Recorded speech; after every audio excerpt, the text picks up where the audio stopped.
has a YouTube channel called Tech by Matt, and I decided to make a sign for him to hang somewhere in his office. So to start this project, my son and I took apart a couple old computers. He was saving some old computers and or computer parts, and I had picked up some old computers at garage sales for next to nothing, $1 or something.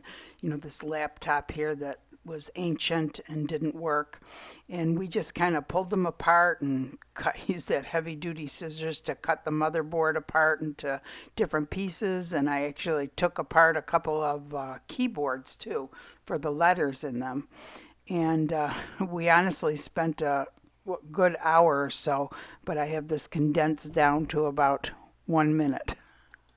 After I got all the parts that I wanted, I washed them all up and dried them real well because you don't want to get any water in your resin. Next, I got all my letters together and used painter's tape to dab around in the letters to get any residue out of them.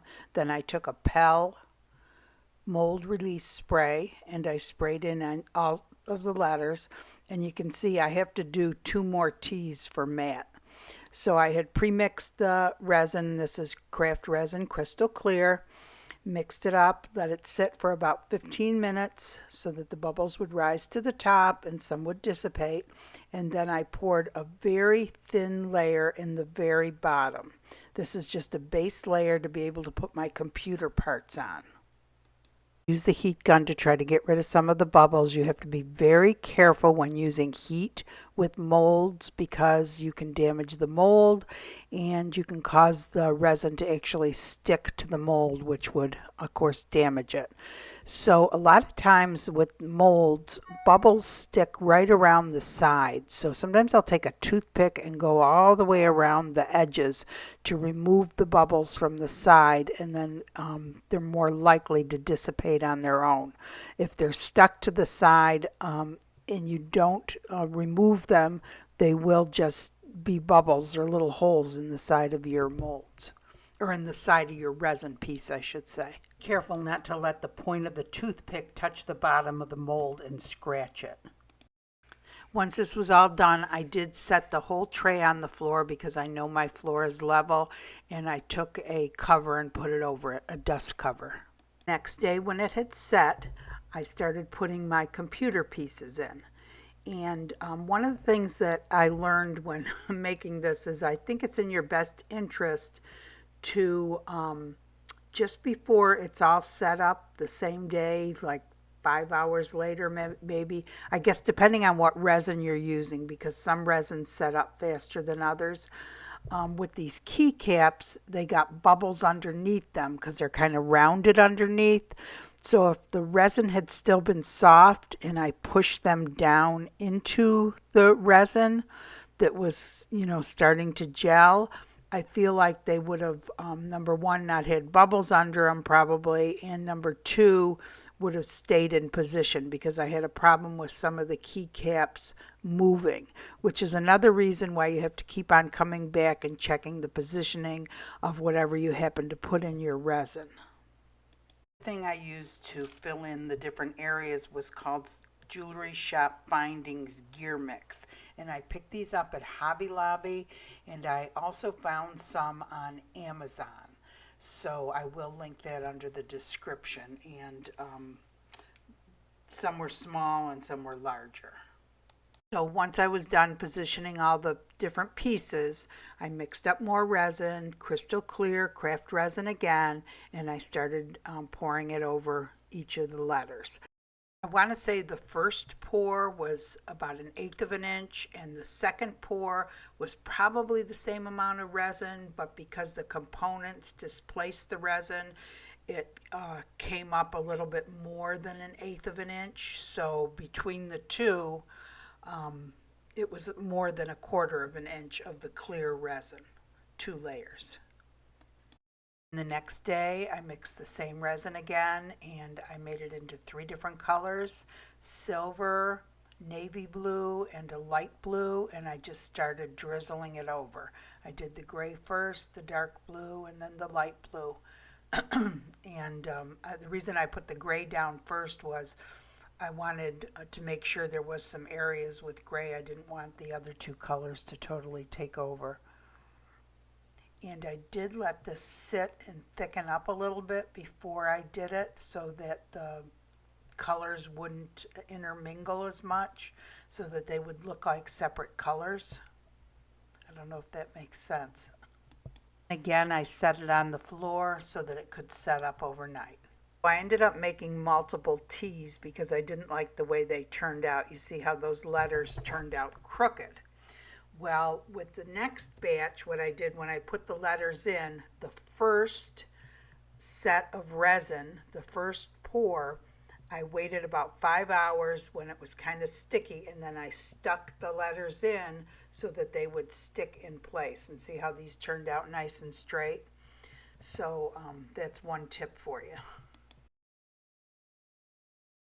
At the same time I was making the letters Tech by Matt, I was also making the letters to spell James. My cousin's grandson's name is James, and he's real into computers too. So I just happened to have this 7 by 19-inch frame that I painted blue, took the glass and the backing out, and then took Elmer's glue and put it around the perimeter of the back of the frame. Then I replaced the glass and took Elmer's glue one more time and put it around the perimeter of the frame again. This serves two purposes. It helps to hold the glass in place, and it also helps to prevent any resin leaks when you put resin on the other side.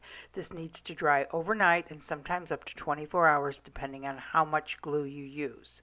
Next, when it was all dry, I took painter's tape and put it around the perimeter of the back in the same area that I had the glue, and this is just an extra precaution against resin leaks. So next I mixed up the resin. The resin I'm using for this project is Craft Resin Crystal Clear. After I mix it, I usually let it sit for 10 to 15 minutes to allow the bubbles to rise to the top and dissipate. Then I started pouring it on the glass, around the edges and in the middle. And yes, I use quite a bit of resin. I probably use more than I need to, you guys. There are guides to go by on each of the pages depending on which resin you are using that you can go by. But you do need to push this up into the corners and along the sides, even though they say it's self-leveling. If you do not do this, you'll have empty spots without resin. So I did use the kitchen torch a few times, and then I decided before I put the letters on, what I'm going to do is use some alcohol, 99% alcohol. Now once you, and this will help get rid of bubbles also, once you put alcohol on it, you cannot use the torch because it becomes very flammable. So after I hit it with the alcohol, I went ahead and I put the letters on. And doesn't that look cute? I think that turned out so good. But the only thing with this is, and this I went ahead and I put on the floor also because my floor is more level than my tables. But you really do have to come back multiple times. Like I said, I couldn't hit it with the torch anymore because I had put the alcohol on it. But I did have to keep on coming back, looking at it to make sure the letters had not moved. Next, for the Tech by Matt sign, I had this old sign that I used to have hanging somewhere in the house that I didn't use anymore, but I didn't get rid of. And I ended up painting it white. I ended up sealing it with something called Dixie Belle Clear Coat Satin. After that had dried, I adhered the letters to the board with E6000. That's how my son's sign turned out, and this is how my cousin's grandson's sign, James, turned out. Hey everyone, I hope you guys enjoyed the video. This was very time consuming because I had to make so many T's, and then I messed up a few of my letters, so then I had to do it again. And at the same time I was making the one for my cousin's grandson, and actually I don't have that anymore. I already gave that to him, so I made a little ending video for that right here. Okay, and here's the one for my cousin's grandson that I made, and I think this turned out real cute. I hope it's not too kiddish for him. It might be, but she said he liked the blues and the reds. He's in his first year of high school, but he's really into computers.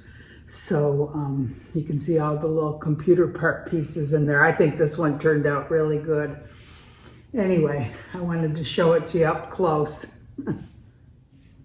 So anyway, I think this would be a really cool Christmas gift for kids, grandkids, kids, you know, with their name. I think it's probably more preteen. I don't know, like if they're into certain sports or dance or different things like that, you could put it in, you know, different colors. They always have like little charms that they sell at the store, even little, things from scrapbooks. You know, when you go into the scrapbook section in a crafting store, there's little scrapbook charm things that you could put in it. There's just so many ideas. I could think of a million ideas. Maybe I'll have to make another one. But, and if you look back on my videos, I don't know if it was maybe a year ago or a little less, that I did one that said Crazy Glass Lady, and I put glass on the front, kind of made it geode style, which is another real cool thing to do with them.